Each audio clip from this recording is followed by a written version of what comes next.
गडावर विविध प्रतिष्ठानकडून संवर्धन मोहीम.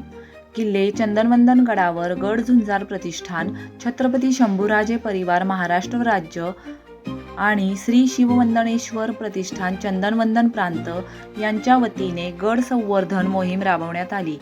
वंदनगडावरील भोज दरवाजामधील पडझड झालेल्या ठिकाणी स्वच्छता मोहीम राबवण्यात आली.